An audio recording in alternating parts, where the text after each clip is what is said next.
आप पढ़ रहे हैं इस चैप्टर का last topic the art of propaganda.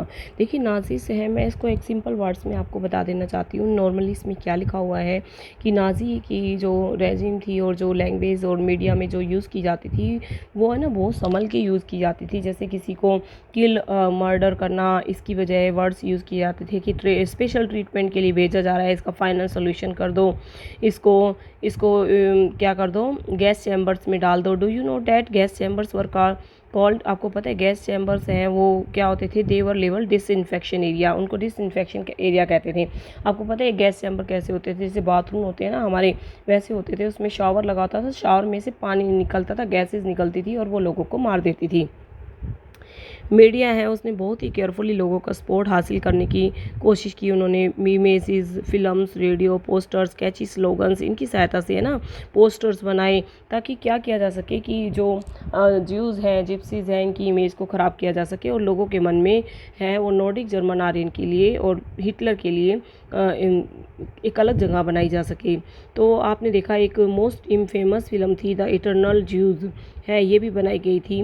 They were shown by with flowing beards bearing kaftans, whereas in reality it was difficult to distinguish journal Jews by their outward appearance। मतलब बहुत ही मुश्किल था ज्यूज़ और Nordic German Aryans को उनके outer appearance के हिसाब से अलग कर पाना। तो वो अलग तरह के कपड़े ही पहनते थे और उनको वर्मीन कहा जाता था, रेड्स, पेस्ट, ऐसे उनको संज्ञा दी गई थी। There movement were compared with the rodents, रेंगने वाले जानवर, खरगोश, चूहा, मतलब चलने वाले जो धरती पे चलते हैं, खरगोश, चूहा, इनकी संज्ञा दी गई थी। नासिज्म है वो लोगों के माइंड्स पर काम करता था। ट्रेप दियर इमोशन, उनके इमोशन से खेलता था। टर्न दियर हेटेड एंड एंगर, और उनकी जो सारी नफरत है, सारा गुस्सा है, अनडिज़ायरेबल की तरफ उसने कर दिया। तो ये जो नाज़ी जर्मनी में जितने भी लोग रहते थे वो ज्यूज़ से नफ़रत करते थे, जिप्सीज से नफ़रत करते थे, अनडिज़ायरेबल लोगों से नफ़रत करते थे।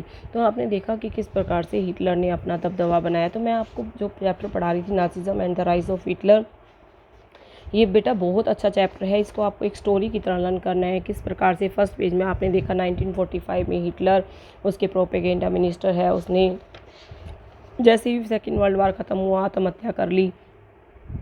फिर आपने देखा कि किस प्रकार से फर्स्ट वर्ल्ड वार हुआ तो उसमें जर्मनी है वो डिफीट हुआ, ट्रीटी ऑफ वर्साई हुई जो कि बहुत ही हार्श और ह्यूमिलेटिंग पीस थी। फिर आपने पढ़ा था कि मार्क करेंसी है उसने छापनी शुरू कर दी, हाइपर इन्फ्लेशन आ गया जर्मनी में, जिसकी वजह से अमेरिका ने इसकी सहायता की और डेविस प्लान दिया। फिर आया था ईयर ऑफ डिप्रेशन।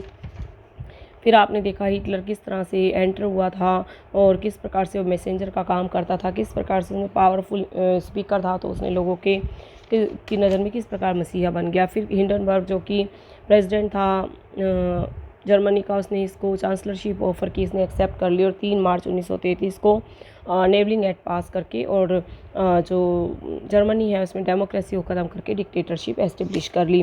फिर आपने देखा कि किस प्रकार से सेकेंड वर्ल्ड वार में उसने पार्टिसिपेट किया था और किस प्रकार सेकेंड वर्ल्ड वार में वो हार गया यूएस की एंट्री के बाद। तो उसके बाद हम बहुत ही अलग से बातें पढ़ रहे थे। नाजी का वर्ल्ड व्यू कैसा था, देखने का नज़रिया, नाजी क्या चाहता था, रेशियल स्टेट को एस्टेब्लिश करना। फिर आपने रेशियन अथोपिया देखा उसका। फिर आपने देखा किस प्रकार से उसने यूथ को तैयार किया था नाजी जर्मनी में, चिल्ड्रंस, बच्चों के माइंड में है वो ज्यूज़ के लिए, जिप्सीज के लिए नफ़रत भरी थी। फिर आपका मदरहुड को लेकर उसका क्या नज़रिया था इस बारे में हमने पढ़ा और लास्ट में हमने पढ़ा किस प्रकार से उसने लोगों के इमोशंस के साथ खेला, किस प्रकार से उन्होंने उनके जो हेटर्ड और एंगर है उसको अनडिज़ायरेबल लोगों की तरफ कर दिया और किस प्रकार से नाजीज़ ने लोगों के माइंड पर वर्क किया। तो बेटा ये चैप्टर अब फिनिश हो चुका है, आपका यूटी का सिलेबस भी फिनिश हो चुका है। अब मैं 1 बाय 1 करके आपको रिवाइज़ कराऊंगी। प्लीज़ अपना रिटन वर्क कंप्लीट कर लीजिए। Thank you so much.